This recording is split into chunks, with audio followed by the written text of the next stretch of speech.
Undercover for so long, what have I become?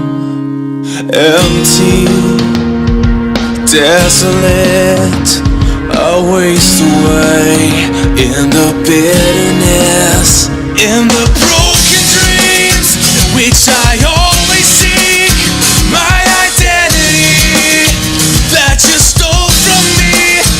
What a nice design, Dr. Frankenstein, indeterminate, unidentified, strangers for so long. Tell me where I belong. I'm not gonna follow it. Hey everybody, this is my first podcast ever. I'm here with my good friend Infinite. He goes by the name Infinite for this show because he wants to remain anonymous. He is a donor-conceived man. He found out a year ago at what age, Infinite? At 35 years old. 35 years old. Never knew until he was 35 that his dad, who raised him, wasn't his biological father. And 1 year ago, Infinite reached out to me. My name is Matt Dorn. I started this website, DonorChildren.com. It's a free social network for the donor conceived community. And I started it in 2013, about a year and a half after finding out at the age of 25 that I also was donor conceived, that my mom went to a university and used a medical student, purchased sperm at this university in Kansas City, Missouri, to conceive me. And basically, Infinite and I have developed a close relationship over the past about year, and we wanted to share our stories with the world. We have amazing conversations that are life-changing for both of us, and it seems too good to not share. So this is our first video on the Donor Children podcast channel, and Infinite and I are going to be trying to be a regular presence, maybe a couple times a month, trying to give you guys some things to think about and share a little bit about our lives and share about other people's lives that we encounter that you may benefit from hearing about, and also have guests on the show to listen to their stories live on the podcast. So a little bit about myself before I hand it over to Infinite to tell us a little bit about him. So I found out June 6, 2012, I was 25, that I was donor conceived, and I was found out at my first child's ultrasound visit. I had a sort of a repressed feeling / memory or from my childhood, adolescence, that sort of surfaced when I saw my child on the screen. And long story short, and we'll get into it on another episode, but I went on a journey to find answers and to find my biological family. And in the end, I actually found my biological family, and it's been life-changing. And it's a pretty crazy story with lots of ups and downs, but in the end, I'm really happy about taking that journey. And I started DonorChildren.com in 2013 because I didn't see any resources available on the internet for donor-conceived people that really served them in the way they needed to be served. So Donor Children is a free social network, and we have about 3,000 members at this point in time. We've been out about 5 years. It's people match basically their biological family through the data they put on their profiles, sharing where they were conceived, what if they had a donor ID, sharing pictures and files, joining their local meetup group, and meeting donor conceived people locally, as well as from in different parts of the world, but are able to collaborate to help each other out and have a community. One of my biggest goals, aside from helping donor conceived people find their family and have a right to knowing where they come from, is having a voice as a demographic. Never in history has donor conceived people taken a step up to organize, and when we organize, we're able to have a voice that can create legislative changes in various countries all over the world that use this third-party reproduction technologies, and also be a demographic voice for academic research, for the news media and Hollywood production companies that are looking for good stories to share, and basically get our stories out there so that people are made more aware of donor conception and third-party reproduction and how it impacts our lives, and what do we actually think about it, how do we feel about it. So about a year ago, this handsome man on the other screen, Infinite, approached me. He was a member on my website, DonorChildren.com, and we started getting to know each other. Infinite and I were both from KUMC, right? Yes. Yeah. University out of Kansas City in the United States. Both from Dr. Cameron, right? No, I'm actually from one of his associates. Okay. Yeah, but the same program though. All right. And if you don't mind, Dr. Sullivan, actually. oh, okay. All right, so I was wrong about that. But we came from the same university, so we had that common bond, and we just really clicked, getting to know each other. And over the past year, I was excited to be part of his journey in finding his biological father, aka sperm donor.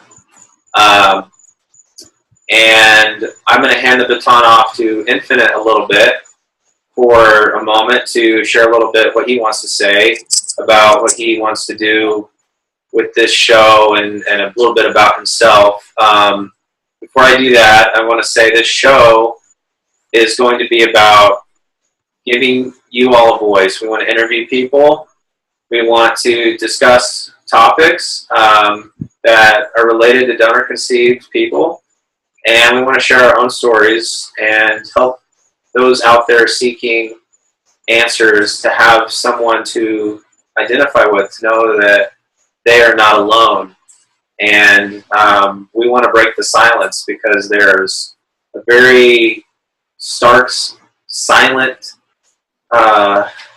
voiceless sort of undercurrent in the world, and we want to break through that silence. So, Infinite, do you have anything you want to add about yourself or anything else?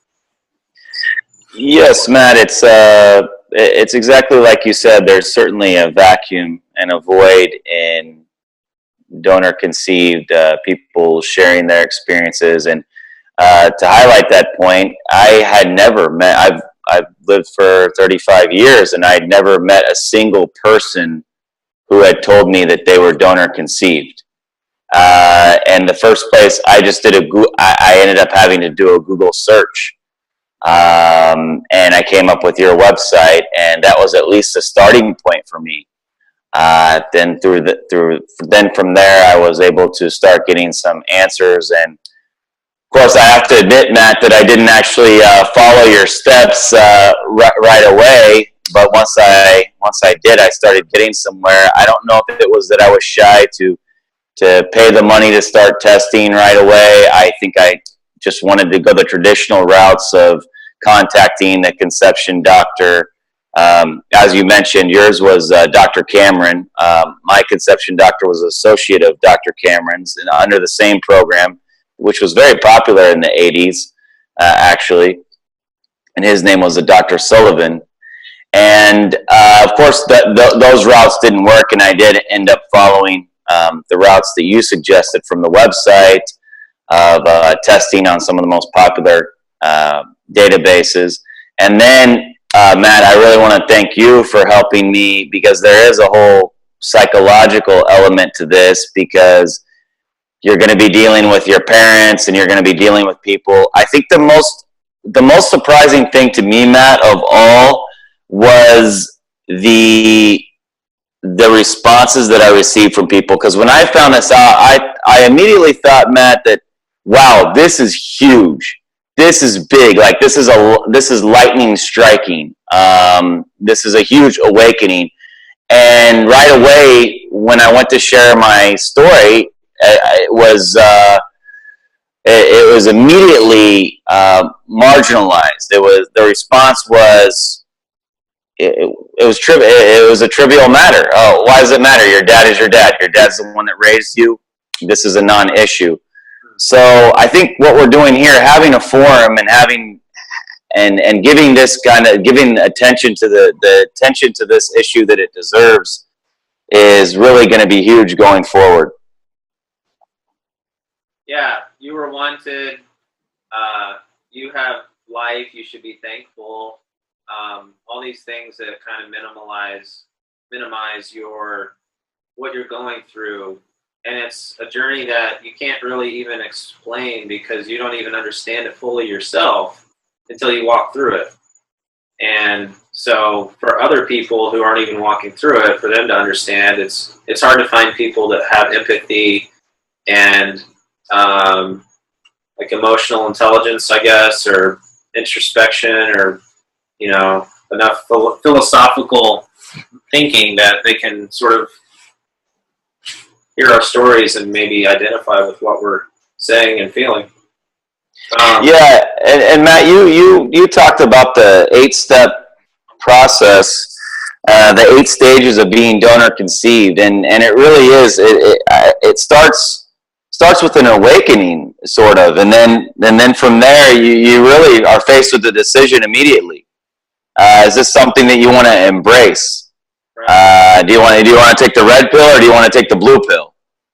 So let's take a step back and start with people who are watching this right now. They may have just found out tonight that they're donor conceived, and they stumbled upon this video. And before this day, September 3rd, 2018, there was no YouTube video about donor conceived people, basically. Alana Newman, who founded AnonymousUs.org in 2008, has been a big voice and advocate for donor conceived people as a DC person herself. But there's really not been sort of an open dialogue on this, because so much of this subject, this identity in a way, is based around anonymity. And even talking about it is sort of taboo, because we face ridicule from society, like you were saying. We face ridicule from the family that raised us, which DC people refer to as their social family. Academics don't teach about any psychology around this, because there is no research yet, because there's never been a demographic to base research on, to interview people, to understand the complexities of being donor conceived.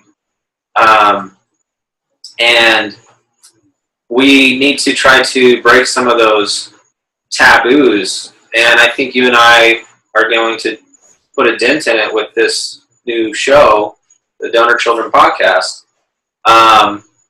As you said, we kind of discussed tonight, we want our show to be about people who just found out they're DC, or maybe they didn't just find out, but they found out at some point in their life, and they're finally coming around to wanting to open up that can of worms, open up to process. So the question tonight is, I'm DC, now what?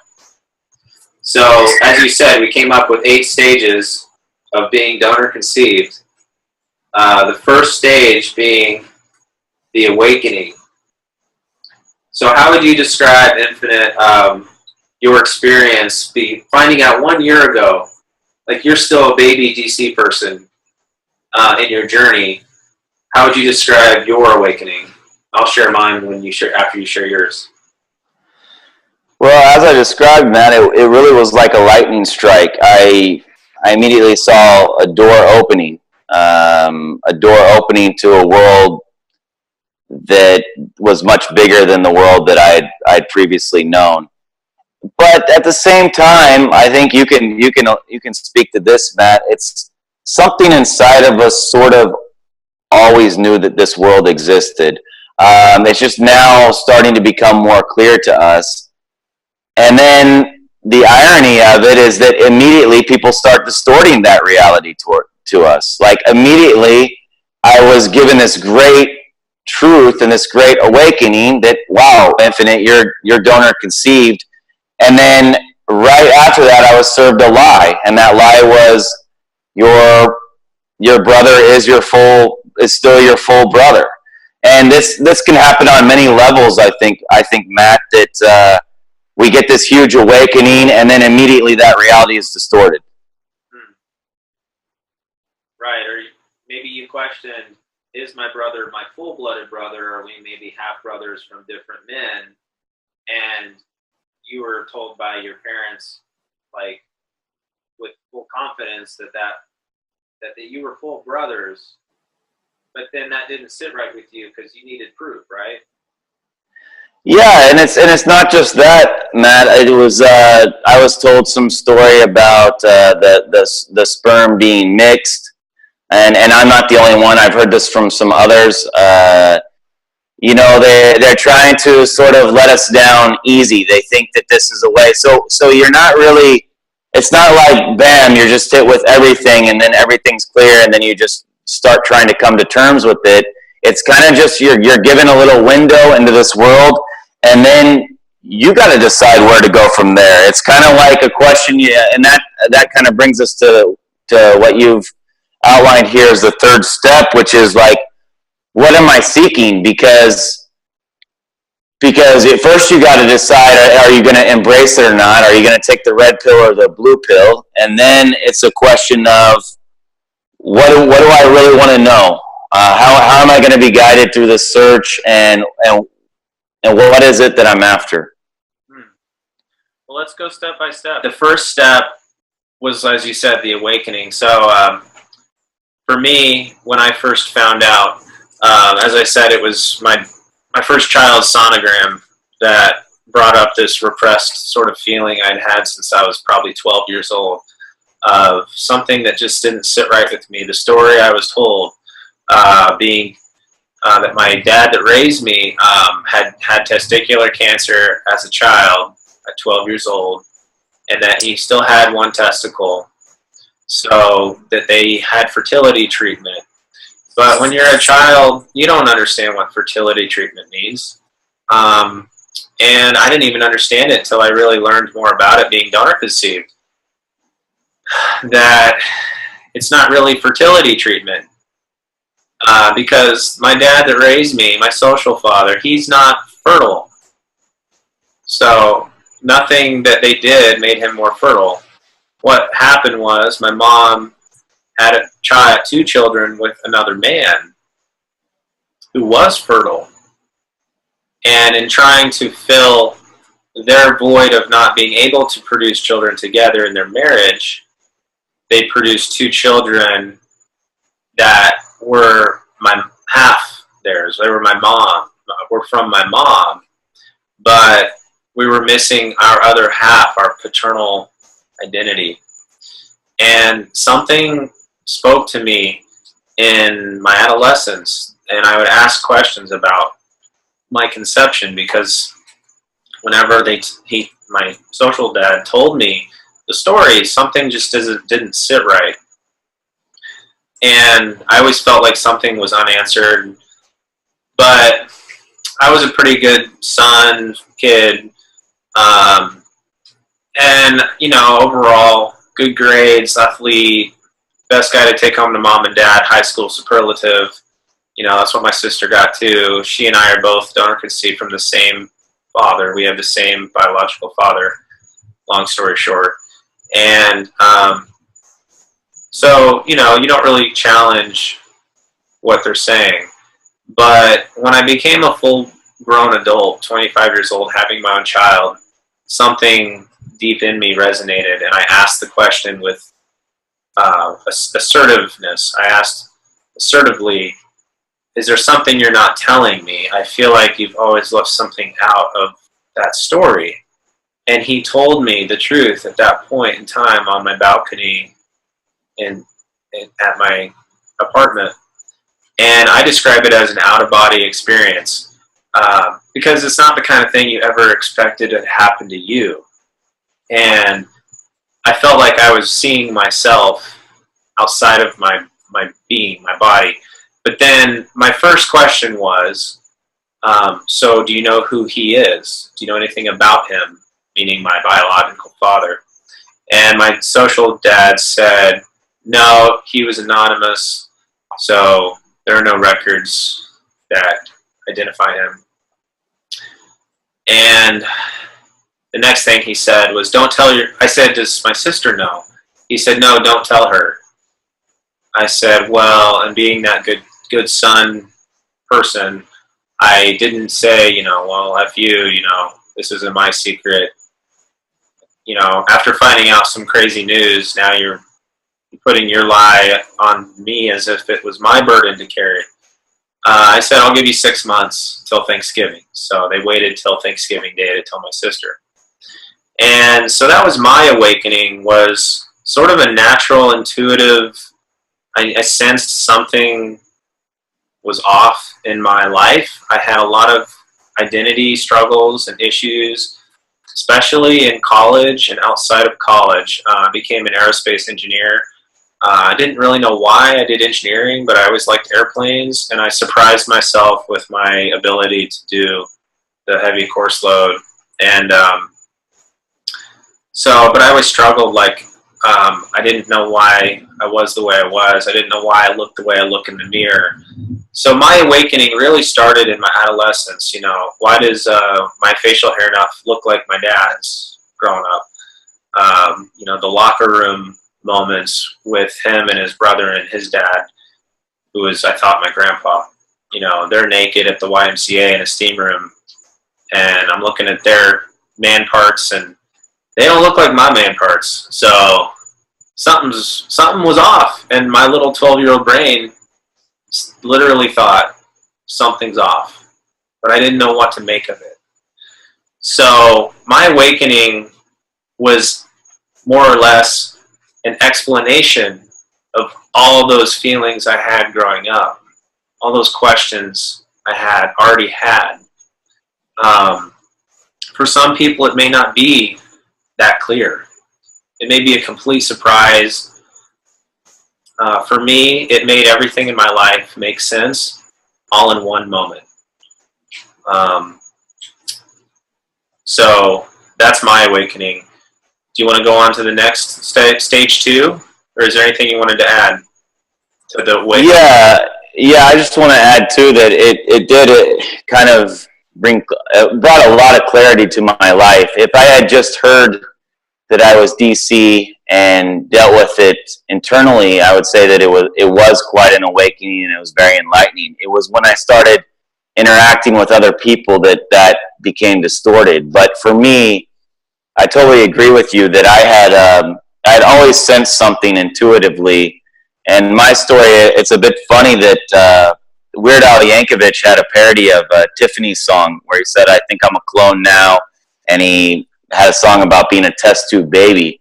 Yeah. And when I was a child, my brother was singing that song, and we were in the back seat of my mom's car, and he was singing that song, and my mom had really overreacted, and she totally threw a fit and said, how dare you make a joke, test tube baby, baby's coming to this world through all different means, and how a baby comes to this world is not something to be joking about.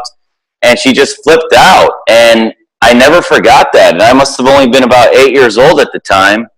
So you get these little hints throughout your life, like you mentioned the locker room situation, and it lays these seeds, and then to finally wow, it dawns on you, you are donor conceived. It really does connect so many dots.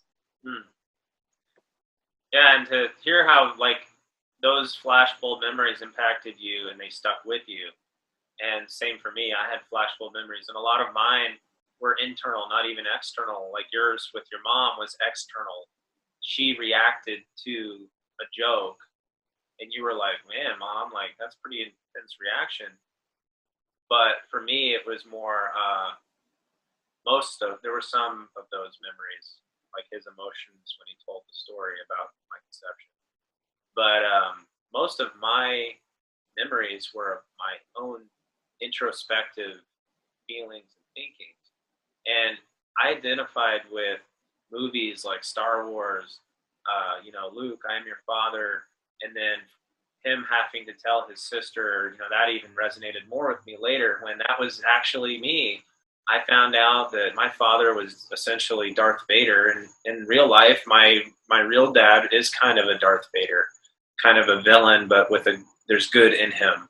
And it's a very eerily similar story to the Star Wars story. And my sister, similar to Leia, and then she found out. And that movie, every time I watch it, has a whole different meaning to me than the rest of the world. Other movies like The Truman Show, Twins, with Arnold and Danny DeVito, Truman Show, Jim Carrey. We can get into more of those things later. But there were a lot of movies and even books. This book called Wild at Heart about being about manhood and about fathers and about how important fathers are. And when I was in high school, they brought this series to my church, this Wild at Heart series, and I went through this DVD series with all these other men, and it impacted my life so greatly that I literally bought like 50 books to hand out to people because I was so impacted by the message of fathers in this book. And now looking back, I go, whoa, like that's because I didn't have my father in my life. I was missing those masculine identities, not because my dad that raised me is less of a man or anything like that. It has nothing to do with him. It has everything to do with my biological father was not in my life. And I was missing pieces of my identity and my masculinity and my wiring and my IQ and why I think the way I think. So many of those genetic things that you inherit from your ancestors, thousands of years of genetic imprinting. And so that awakening isn't just a singular moment when somebody finds out the truth. For me, it goes back to when I was a child. But there was definitely a day when I found out, and I remember the day to the date. So the next step is to be or not to be. Do you want to take the red pill or do you want to take the blue pill?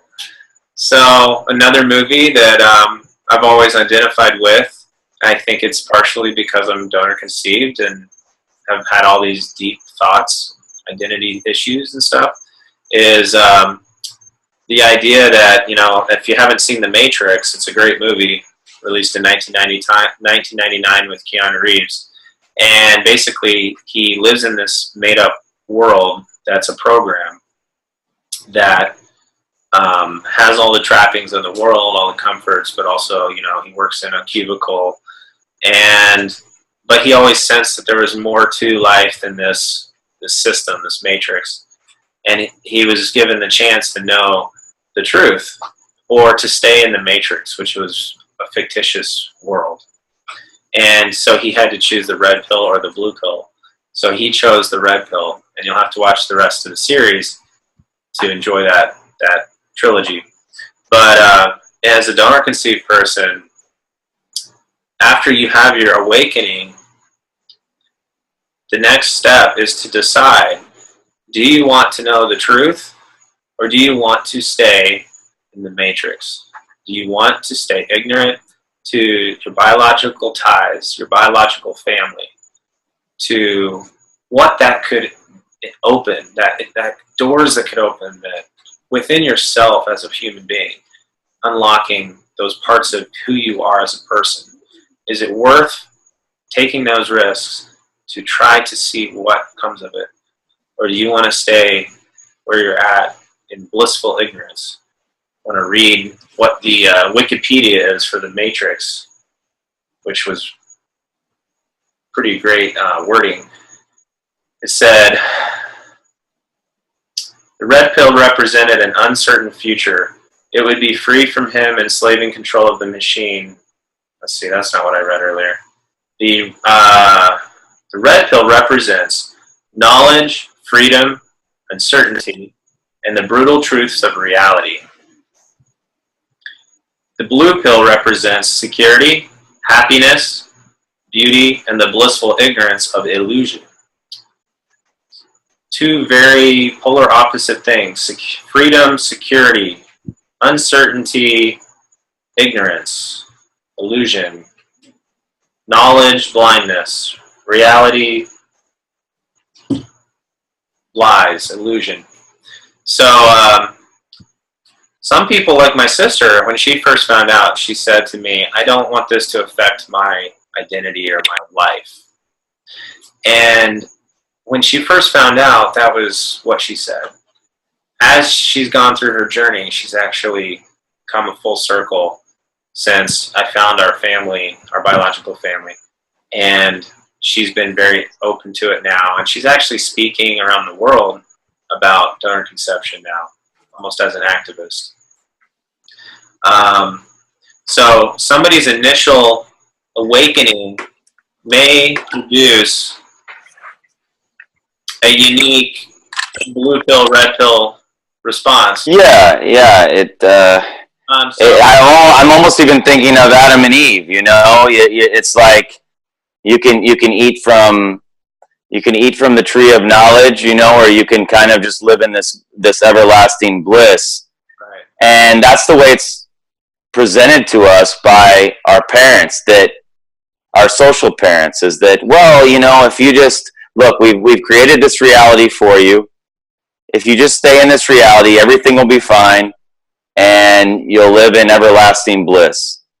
But if you eat the apple, you know, if you take the red pill, the reality, well, then, you know, many dangers lurk. You know, many dangers may come from that, and that's a dangerous path to go down. So I really love that kind of analogy from the Matrix that you described. Everybody's awakening is unique, and also everybody's response to the awakening is unique. So some people, like my sister, she initially took the blue pill. I mean, she accepted it as a fact. She was not biologically related to our social dad. But in every other respect, she sort of was in denial and didn't want to deal with it. But that changed over time and with circumstances. We'll get onto it maybe on a different show, but everyone has different strengths. Some people have the strength of challenging everybody in their life, and I'm one of those people. I can go after seeking what I need to find, and not care about what other people think. And so we'll get into that maybe on a different show. But for this show, we want to talk about the 8 stages of being donor conceived. Stage number 1, everyone has an awakening moment, and everyone also has an awakening story. It may not just be the moment, but it also may be something that's been developing over the course of their entire life, which I would probably say is true for everyone. The second is to be or not to be donor conceived. Do you want to even identify yourself as a donor conceived person? Some people don't even want to talk about it. Do you want to take the red pill, truth, freedom, reality? Or do you want to take the blue pill of illusion, bondage, ignorance? Take the risk, get rewards, most likely. Also probably have some suffering. Take the blue pill, miss out on what the red pill could bring you, but possibly have maybe less suffering, maybe not. So the third step, being donor conceived, that we've kind of discussed is once you decide which pill you want to take, you need to define the relationships in your life. So referring to like your family. So for me, I've had to sort of define, okay, my social dad who raised me, and who is he actually to me? And who is my biological father to me? And even who is my mother to me in a way, because of the deep betrayal that I experienced, being lied to by my own mother. And then, even at one point, her saying she wished I never had found out. And just the very toxic relationship that sort of came out of me finding out my awakening led to a lot of family dysfunction, lack of support, lack of understanding for, like you said, ridicule. I had to define the relationship of who is this man that is out there that I don't know. Is he my father? Is he my dad? Is he just going to be my sperm donor? What about my siblings that I might find, my grandparents that I might find? Who are these people? And for me, I define those relationships pretty black and white, pretty like historically accurate. So my sperm donor, I don't even like the word donor, but sperm donor is my father. So he is who I come from, and he is my lineage. I am his son. I am very much like him now that I've built a relationship with him. It's pretty insane. I'll share that on a future episode. And my social dad who raised me, I call him my stepdad to friends. When I am around him, sometimes I call him dad, and I do care very much for him. But true to myself, I see him as my stepdad because he's not my biological dad, and I don't really connect with him on that level, and I never have. But I still care about him, and he's still somebody I can talk to. But out of respect for him, I don't refer to him as my stepdad in his presence. And do you want to add anything to that? Define the relationships. Yeah, you almost do a review of your entire life, and you start going back and you say, because you know who your social father was when you were 16 years old. And I remember I had a very bitter relationship with my social father around the time I was 15, 16. He had a drinking problem, and it was kind of, I had to ask myself, okay, I know so there was that man, sort of chasing me around the dinner table and yelling at me and wouldn't let me leave the dinner table. There was that man at that time, when I was 16. I had to go back and revisit those moments and say, okay, well now who was that man that was, wouldn't let me escape the dinner table? Because before it was, that man is the man that I inherited 50% of my genetics from. So this might mean that I have a propensity towards alcoholism. This might be that I'm going to become just like him. Now I have to revisit it, and I say to myself, wait a second, this was, my mom's husband. This was, essentially a stranger, that my mom had brought into the family and brought into my life. And so now what does that mean? Well, that means, okay, now I don't have any biological or genetic propensity towards those things. Now it's just only the nurture factor is there. So now how do I feel about that man who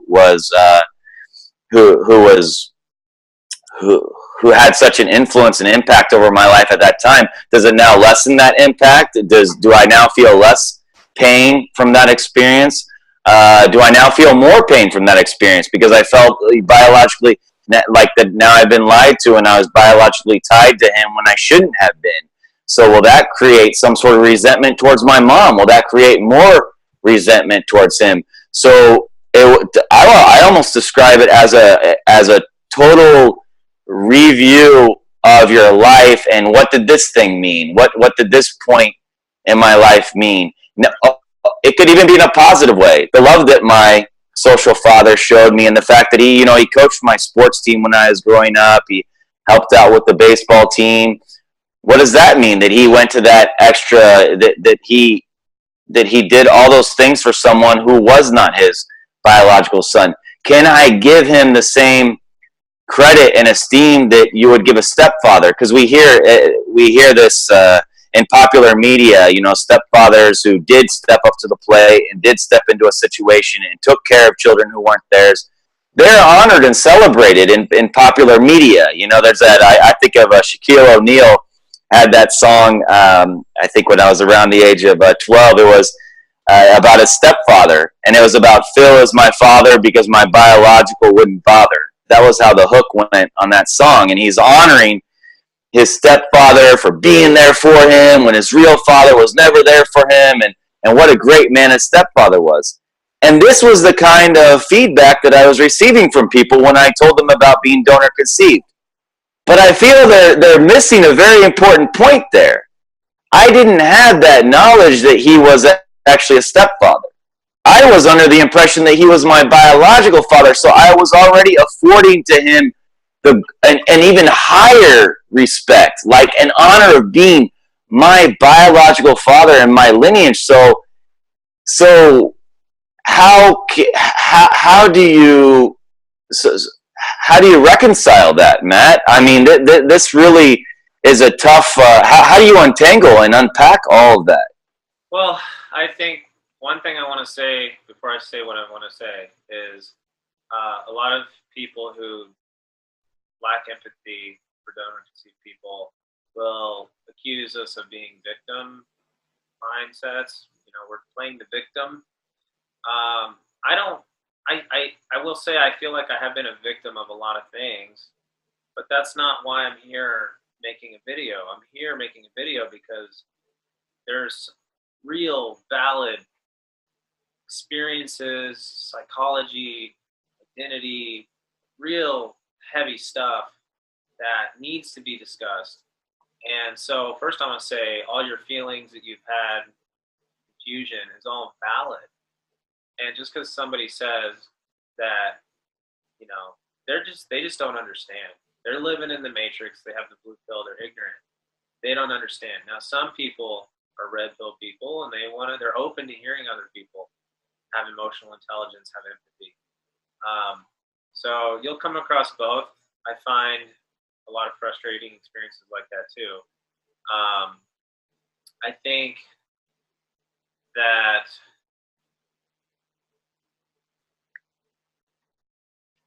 working through those issues is so difficult, and that's why we need a community. That's why we need other people to talk to. Because when I went through my journey, I was physically assaulted by my stepdad. He became an alcoholic. My mom became an alcoholic. They were not supportive of me. They shamed me for searching, saying, I changed your diapers, blah, blah, blah. Well, that's great, but that doesn't make somebody a father. Okay? I can pay a nanny to change my kids' diapers. That doesn't make them their mother. So I appreciate the childhood I had, but we have to separate the two things. We can't connect those actions, him being a coach for your soccer team or sports team, to somehow mean that he is now your father. My coaches in high school and my growing up in sports, they were definitely not my father. I promise you. They were my coach, but they were not my father. So if you think about it in those terms, it sounds ludicrous for somebody to say, I changed your diapers, coached your sports team, I fed you, therefore I am your father. That's part of the illusion that's created. And the part that's different from as you said, a normal stepdad situation is the fact that we didn't know growing up that we were donor conceived. And it doesn't even really matter that we didn't. A lot of people find out when they're young. Some have to because they have two moms, because their moms are lesbians, and obvious, right? But a lot of people in our situation with heterosexual parents that are married find out young too. But there's this huge betrayal when you find out that people you should be able to trust the most in your life have lied to you your whole life.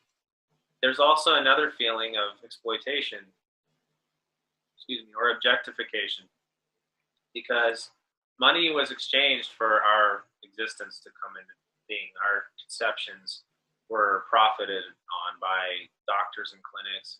Our parents paid somebody money to create us.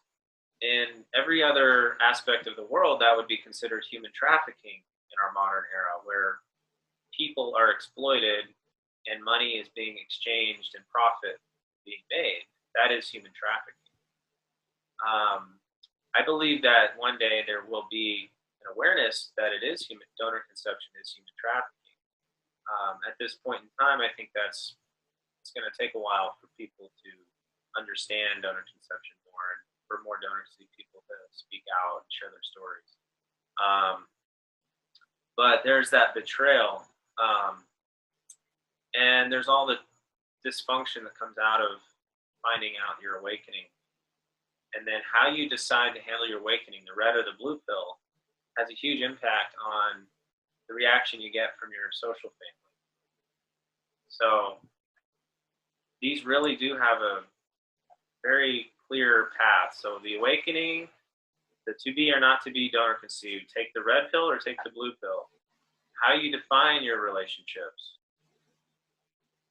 Those are sort of the foundation that set the stage for whether or not you're going to be able to withstand the journey of what it is that you're seeking. That's step number 4. Step number 1 is the awakening. 2 is the to be or not to be red pill, blue pill. 3 is defining the relationships. 4 is what am I seeking? And for me, I was seeking the truth. I wanted to know everything. I didn't care what it cost. I didn't care what opening up these cans of worms and turning over these rocks showed. And what I found was a pretty crazy story. Basically, long story short, I found my dad through DNA testing and a cousin match, and 2 years of driving around between states, using the internet, calling people, building family tree, going to KMC, taking photos of all the alumni, and finding a reference to my father on a sex forum that he had been rumored to have had over 300 children. And so there was a national news story on my dad in 1992 on hard copy, which you can see on the DonorChildren About Us page. After I've gotten to know him, he's saying he only went 30 times, and the story was all undercover and not with his consent, and they just made a scandal for TV. The hard copy said I could have over 500 siblings. So for 2-3 years at least, I thought, no, like 4 years, I thought that I had 500 siblings. And that really screws with a person's brain. And so I had to overcome all that. I had to face rejection from both of my half-siblings. One of them made death threats to me and my family. I just sent a letter to his mom's house with pictures of myself. My half-sister strongly was against having communication, and she didn't want to talk to anybody from her paternal family. So I had multiple red flags before reaching my dad. And then when I contacted my father, I did so sort of out of all this paranoia because of everything I had found about his record. He was in prison for 2 years, lost his medical license. So what drove me through all this hard stuff was, what am I seeking? And I never quit. And my grandma died last September in 2017, and I never got to meet her. But since then, my dad and I have been in a better place, and we've been getting to know each other the past year, and it's been life-changing. And we're both in a good place in life and healthier, and I'm so thankful that I never quit, because I was seeking a relationship with my father. I was seeking being accepted by my father, being a legitimate child for who I am, not for who I couldn't be for someone else. And I was seeking the truth. So what I was seeking got me through all that shit that I had to endure. So it's a very critical stage. It's what are you seeking? And that may change over time. In the beginning, you may just be saying, oh, I just want a picture. I just want some information. But then what if you find your father, or if it's an egg donor, your mother, or what if you're an embryo donor conceived person and you've found both your parents and they're both anonymous? Maybe you actually start thinking, maybe I want to get to know them. Maybe it's not just that I want my health history and a picture and where we come from, but maybe I actually want to get to know them. So a lot of that ignorance is bliss stuff. It's you don't know what you don't know. What I was seeking, because I feel like I'm a pretty deep person, and I knew that for me I needed to go all the way. I wanted a relationship. But some people may stop a lot shorter than that. And that may change over time. For my sister, when she first found out, she didn't really want to know anybody.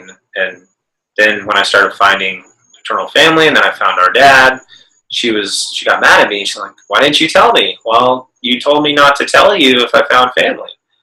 So she did a 180. So I also say that to advocate for donor conceived people, to allow them to have time to process. This takes years. This isn't something that happens overnight.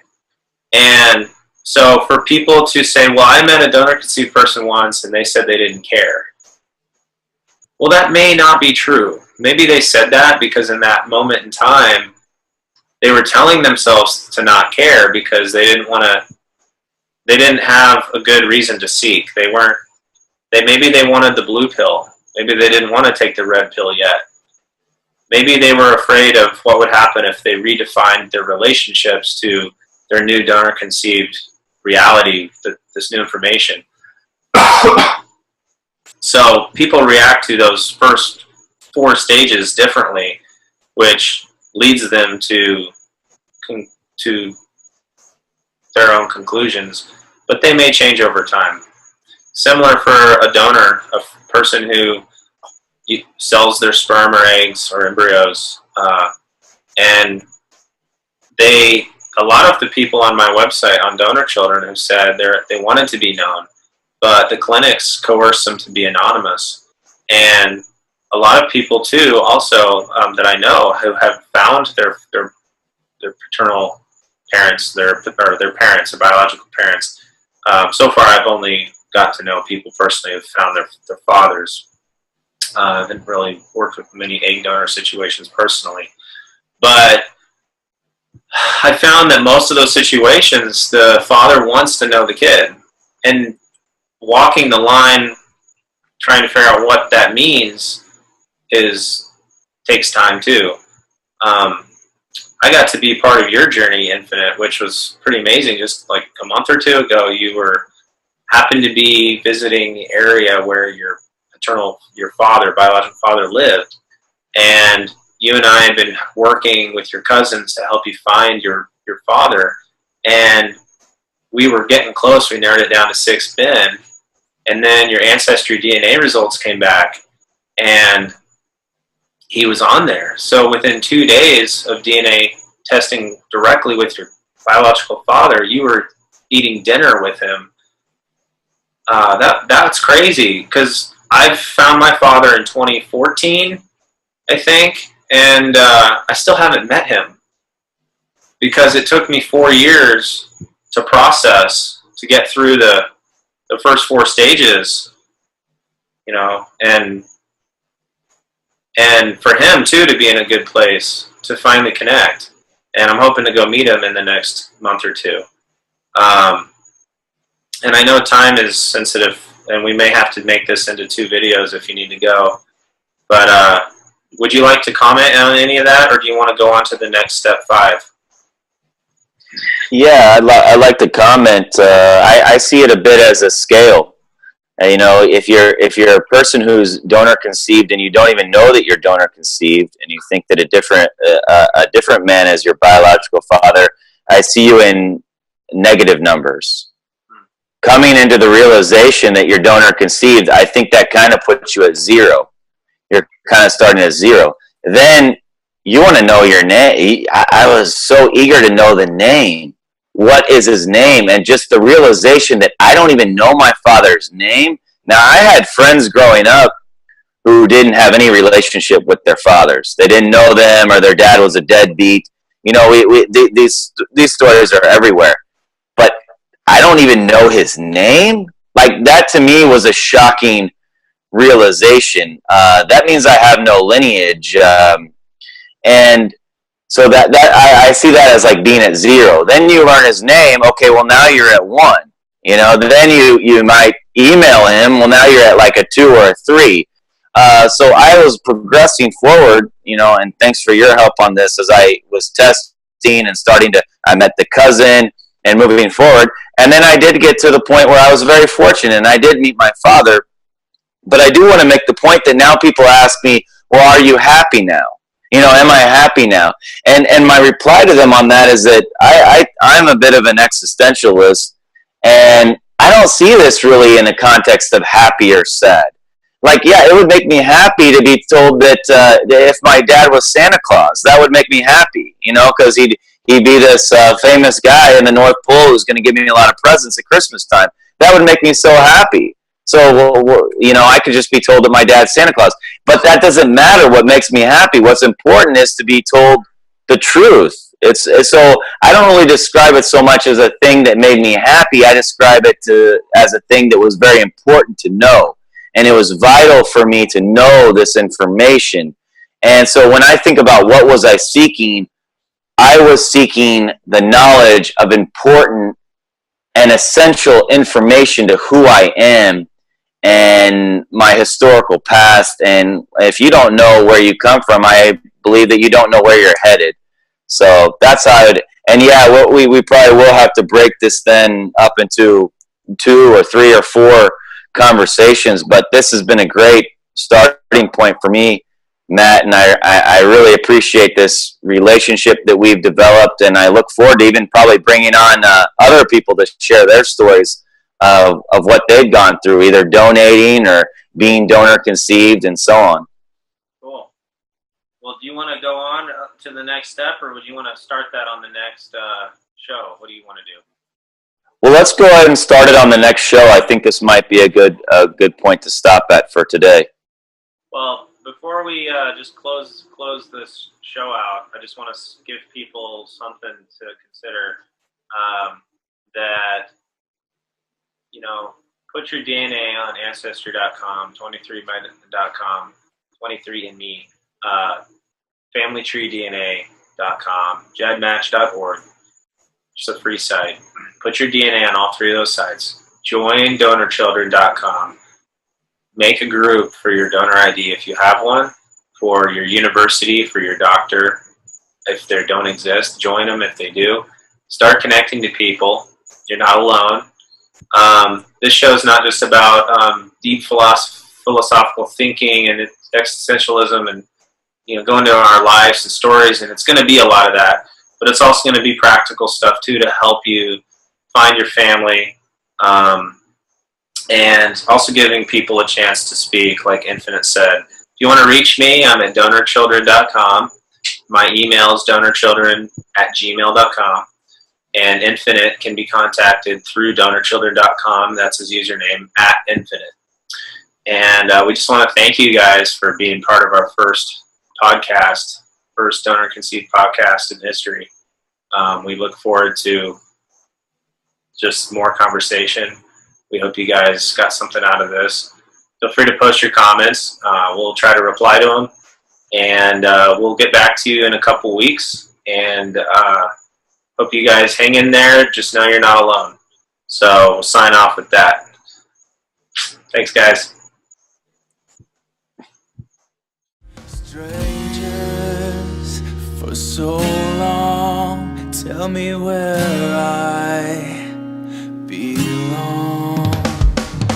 I'm not gonna fall in line. No, I'm not gonna wait this right.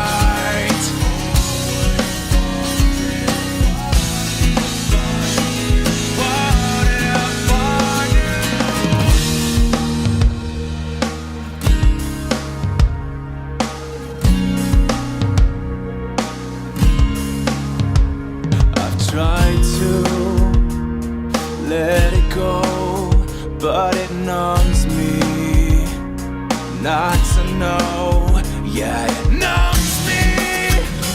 It haunts me in the mirrors, in the diaries, all the compliments, the accomplishments never weighed as much as the silence. Certainty for so long.